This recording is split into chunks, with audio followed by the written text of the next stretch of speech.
a na-emerubekwa mmemme World Telecommunication and Information Society Day bụ nnukwu mmemme a na-emerube wee na-enye nkọwa n'ụdị pụrụ nnukwu iche banyere mkpa ọ dị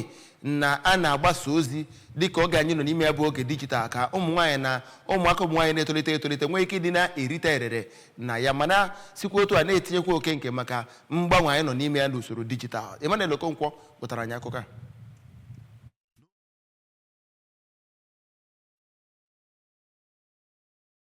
Nnọọ oghere dị ukwuu n'etiti ụmụ nwanyị nakwazi igwe nzikọrịta ozi ịntanetị n'oge ugbu a nke o kwuru na ihe na-ebute ya bụ enweghị ike kụziere ụmụ nwanyị otu esi eji ya bụ igwe ọgbara ọhụụ eme ihe dị iche iche ya nakwazi ngara ọnụ nke ya bụ igwe nzikọrịta ozi na-agara n'imerime ihe ndị ọzọ ma kpọọ oku ka ndị ọnụ na-elu n'okwu bụrụ ndị ga-agbanyesi ike hụ na ndị ụmụ nwanyị nakwazi ụmụntakịrị nwanyị bụ nnọọ ndị a ga-amalite nye oghere n'iji ya bụ igwe nzikọrịta ozi wee baara onwe ha uru bara obodo ha uru ma mee ka akụnụba obodo ha bụrụ nke ga-agbago n'ogogo dị elu ya nakwazi wete ezi mmepe n'ụwa gbaa gburugburu. N'aka nke ya Maazị Daniel Okeke onye toro nnọọ ndị mba ụwa maka iguzobe ya bụ ọkụ ụbọchị iji wee rụtụ aka mkpa ọ dị na a ga-enye ma nwoke ma nwaanyị oghere ime ka ọnatarachi ya pụta ihe ọkachasị n'ihe gbasara iji igwe nzikọrịta ozi wee baara onwe ha uru